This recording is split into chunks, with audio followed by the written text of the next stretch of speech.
নমস্কার দর্শক বন্ধুরা, আজ আবার সেনভিলার রান্নাঘরে আপনাদের একটা নতুন ভ্লগে স্বাগত।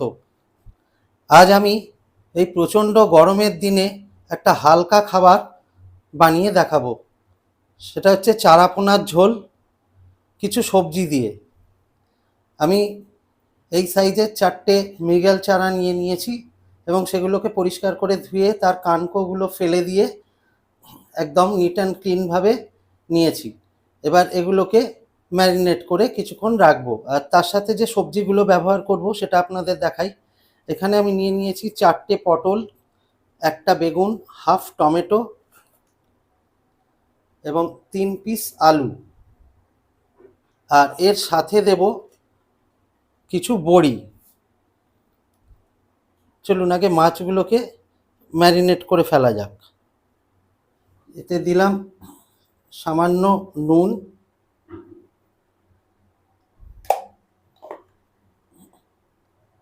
হাফ চামচ মতন হলুদ, আর একটা জিনিস এর সাথে দেব, সেটা হচ্ছে সামান্য সর্ষের তেল। এই সর্ষের তেলটা দিলে কড়ার গায়ে মাছগুলো চট করে ধরে নেবে না, কারণ এর আঁশগুলো, ছালটা তো খুবই পাতলা। তাই এইভাবে মাখিয়ে নিয়ে আপনারা যখন মাছটা কড়ায় ছাড়বেন তখন কড়ার গায়ে লেগে যাওয়ার সম্ভাবনাটা কম থাকবে। চলুন মাছগুলোকে এইভাবে ম্যারিনেট করে নেওয়া যাক। মাছগুলো মাখানো হয়ে গেল। এবার এটাকে ঢেকে রেখে দেব। এইবার এই সবজিগুলো একে একে কেটে নিয়ে চলুন। আলুগুলো এইভাবে ঝোলের আলু যেমন হয় সেইভাবে লম্বালম্বিভাবে আমি ফালা ফালা করে কেটে নিয়েছি 3টে আলু। এগুলোকে এখন জলে ডুবিয়ে রাখলাম যাতে না কালো হয়ে যায়। উনের বোঁটাটা ফেলে দিয়ে এবং পিছনের থেকে একটা ছোট্ট অংশ ফেলে দিয়ে এবার আমি লম্বাভাবে বেগুনটাকে চিড়ে নিলাম। বেগুনটা আপনারা এরকম লম্বালম্বি, যেহেতু এটা ছোট বেগুন, খুব বড় নয়, তাই আমি এরকম লম্বা করেই 4টে টুকরো রাখলাম। এটা যদি বড় বেগুন হয় সেক্ষেত্রে আপনারা এটাকে আরেকটা করে টুকরো করে নিতে পারেন। অতএব 4 পিসের জায়গায় এটাকে আপনারা 8 পিস করে নিতে পারেন। এরপর আমি নিয়েছি হাফ টমেটো। সেই হাফ টমেটোটা আমি ছোট কুচি করে 4 টুকরো করে কেটে রাখলাম।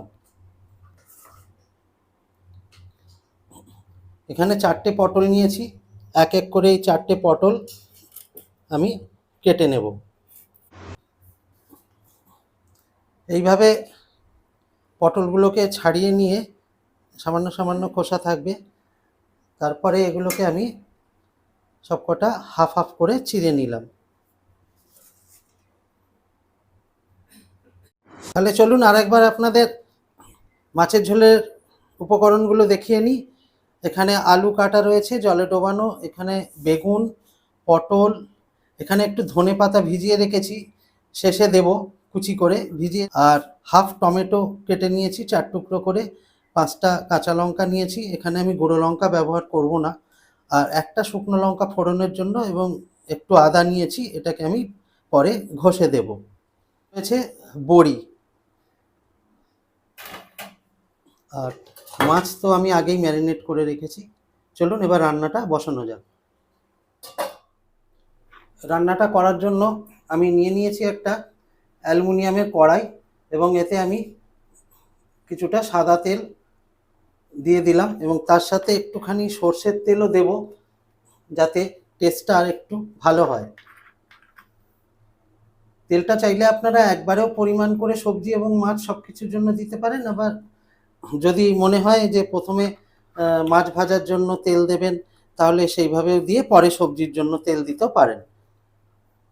তেলটা হালকা গরম হচ্ছে, এই সময় আমি প্রথমেই যেটা করব সেটা হচ্ছে বড়িটাকে আমি হালকা করে ভেজে নেব, কারণ পরে তেল বেশি গরম হয়ে গেলে বড়িগুলো চট করে পুড়ে যায়।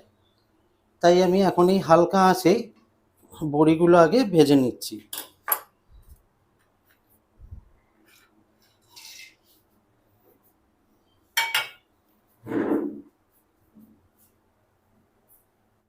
দেখুন বড়িগুলো হালকা রং এসে গেছে, খয়েরি খয়েরি। এইবার আমি বড়িগুলোকে তুলে নেব, এগুলো আর বেশি ভাজবো না। এখন ফ্লেমটা লো টু মিডিয়ামেই রেখে দিয়েছি। এরপর মাছ ভাজার জন্য তেলটা আরেকটু গরম করব, তখন ফ্লেমটা সামান্য বাড়াবো। দেখুন সুন্দর কালার এসে গেছে বড়িগুলো। এবার বড়িগুলো আমি তুলে নিচ্ছি। দেখুন বড়িগুলো এই রকম হালকা বাদামি কালারের ভেজে তুলে নিলাম। এবার আমি কড়ায় মাছ ছাড়বো। এইভাবে মাছ ছেড়ে দিলাম। যেহেতু মাছগুলো একটু বড়, তাই আমি দুটো করে ছাড়ছি। মাছ দুটোর এক পিঠ ভাজা হয়ে গেছে, দেখুন কীরকম কালারটা এসছে। এইরকম ব্রাউন কালার অন্য দিকটাও করে নিতে হবে। দেখুন মাছটা দু পিঠই সুন্দর করে ভাজা হয়ে গেছে। এইবার আমি মাছটাকে তুলে নিচ্ছি। আর এইভাবেই বাকি মাছগুলোকেও এরকম সুন্দর করে ভেজে নিতে হবে। আর দেখুন সর্ষের তেল মাখানোর ফলে এখানে কোনো ছাল কড়াই লেগে যায়নি, মাছগুলো সুন্দরভাবে উঠে আসছে। এভাবে সবকটা মাছকে সুন্দরভাবে ভেজে তুলে নিলাম। এবার কড়াতে যে সামান্য তেল মাছ ভাজার পর অবশিষ্ট রয়েছে, তার সঙ্গে বেগুন আলু পটল এই সবজিগুলো ভাজার জন্য আর একটুখানি সামান্য তেল আমি দিয়ে দিচ্ছি। আচ্ছা, দিচ্ছি এতে হাফ চামচ জিরে,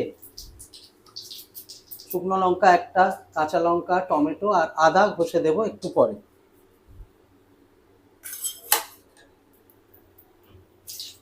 শুকনো লঙ্কাটা দিয়ে দিলাম। এখন গ্যাসের ফ্লেমটা একদম কমিয়ে দিয়েছি, কারণ অনেকক্ষণ মাছ ভাজার পরে কড়াইটা যথেষ্ট গরম হয়ে রয়েছে, নাহলে এই জিনিসগুলো পুড়ে যাবে। এবার দিয়ে দিলাম কাঁচা লঙ্কা।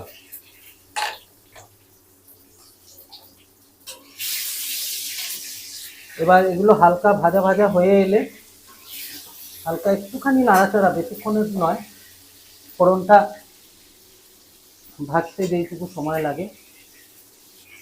টমেটো কাঁচা লঙ্কাটা হালকা হালকা ভাজা হলে এরকম অবস্থাতেই ছেড়ে দেবো, আর বেশি ভাজার দরকার নেই। এইবার পটলগুলো দিয়ে দিচ্ছি।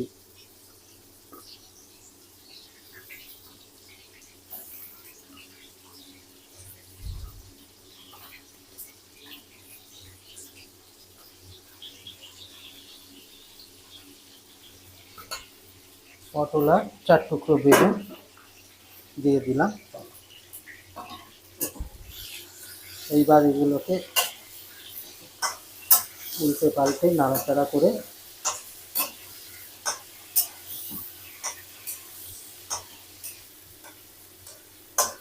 এখন এটা আপাতত ভাজা হোক।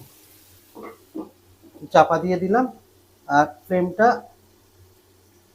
খুব লো না হলেও লো থেকে সামান্য উপরে রাখলাম। এগুলো ভাজা হয়ে গেছে মোটামুটি। এইবার আমি এতে দিয়ে দেবো আলুগুলো।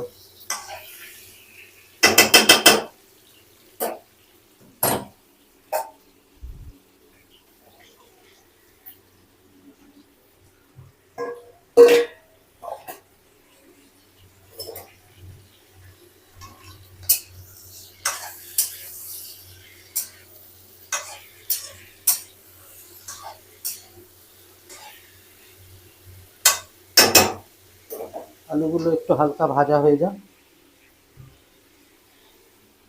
তারপর মশলাগুলো দেবো। এবার আলু সহ সব সবজিগুলো ভালো করেই ভাজা হয়ে গেল।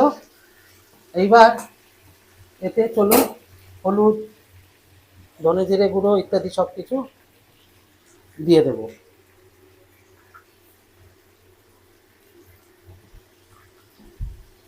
এখানে আমি দুটো ছোট ছোট স্কুপ মানে ধরুন 1.5 চামচ মতন হলুদ দিলাম। তারপরে এতে দিয়ে দিচ্ছি ধনে জিরে গুঁড়ো। আমার কাছে একসাথে মিশিয়ে রাখা থাকে। ধনে জিরে গুঁড়ো দিয়ে দিলাম 1 চা চামচ মতন। এইবার এই মশলা দুটো দিয়ে একটু ভাজা কষা করে নেব।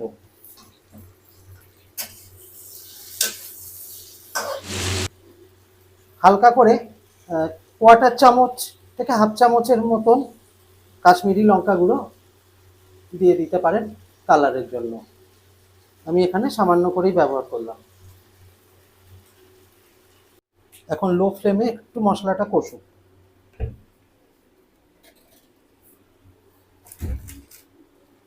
এই করার সময় আরেকটা ইম্পর্টেন্ট জিনিস দিয়ে দেব, সেটা ধরুন এই 1/2 ইঞ্চি মতন আদাকে এইভাবে গ্রেট করে আমি এটার মধ্যে দিয়ে দিচ্ছি। তা আপনারা থেতো করেও দিতে পারেন, এভাবে গ্রেট করেও দিতে পারেন। এই জিরে আদার কম্বিনেশনটা মাছের ঝোলের জন্য অত্যন্ত সুস্বাদু, অত্যন্ত গুরুত্বপূর্ণ একটা বিষয়। খুব বেশি দিলাম না, 1/2 ইঞ্চি মতো আদা আমি এখানে গ্রেট করে দিলাম। এই আদাটা কিন্তু আপনারা প্রথম দিকে দেবেন না।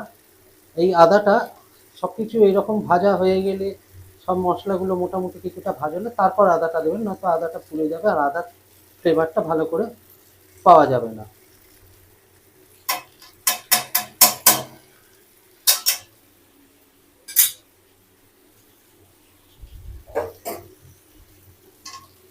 এখন আঁচটা লো ফ্লেমেই রাখবেন।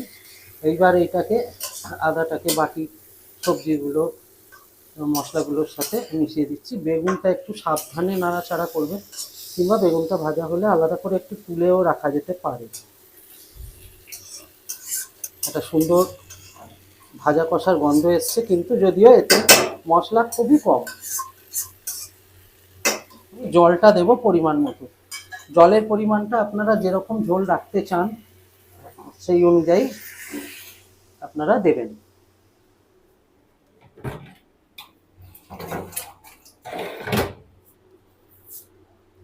যেমন আমি মোটামুটি এই রকম দিলাম।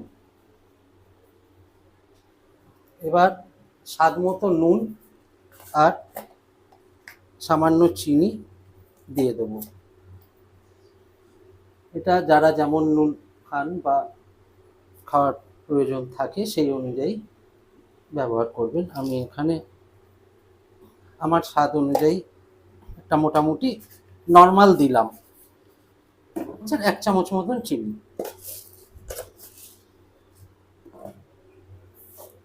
চলুন এবার এই নুন চিনিটাকে এর মধ্যে মিশিয়ে দিই। এখানে আলুগুলো সেদ্ধ হয়ে গেলে দেখুন কি সুন্দর রং এসছে, অথচ মশলা খুব কম। গরমকালের উপাদেয় খাবার, বিভিন্ন সবজি দিয়ে চারাপোনার ঝোল। এবার এগুলো ফুটে মোটামুটি 90% হয়ে এলে আমি মাছ আর বড়িটা এর মধ্যে দিয়ে দেব। এটা এখন চাপা দিয়ে ফুটতে বসাচ্ছি। ঝোলটা ফুটে রেডি হয়ে গেছে। এবার বড়ি আর মাছগুলো দিয়ে দেব। আলুটা সামান্য একটু খুন্তি দিয়ে কাটলেই বুঝে যাবেন যে আলুটা সেদ্ধ হয়ে গেছে। আলু সেদ্ধ হলে অটোমেটিক্যালি পটল বেগুন এগুলো তো আগেই ভাজা ছিল, অতএব তাই সেগুলো তাড়াতাড়ি সেদ্ধ হয়ে যাবে। এবার দিয়ে দিচ্ছি বড়িগুলো।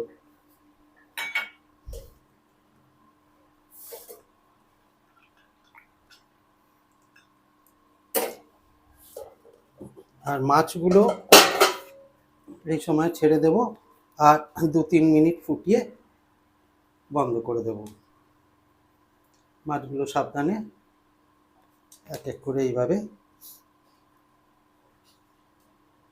দিয়ে দিই।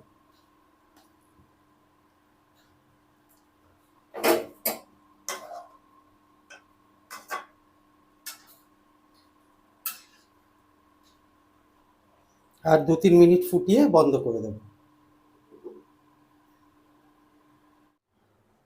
আমাদের মাছের ঝোল এখন সম্পূর্ণভাবে তৈরি। মৃগেল চারা দিয়ে, আলু, পটল, বেগুন, বড়ি দিয়ে সুন্দর মাছের ঝোল গরমের রেসিপি তৈরি। এর ওপরে আমি ফাইনালি যে ধনেপাতা কুচিয়ে রেখেছিলাম সেইটা একটু গার্নিশ করার জন্য, আর এর গন্ধটাও ভালো লাগবে মাছের ঝোলের সাথে। এরপর শুধু গরম ভাতের সাথে পরিবেশনের অপেক্ষা।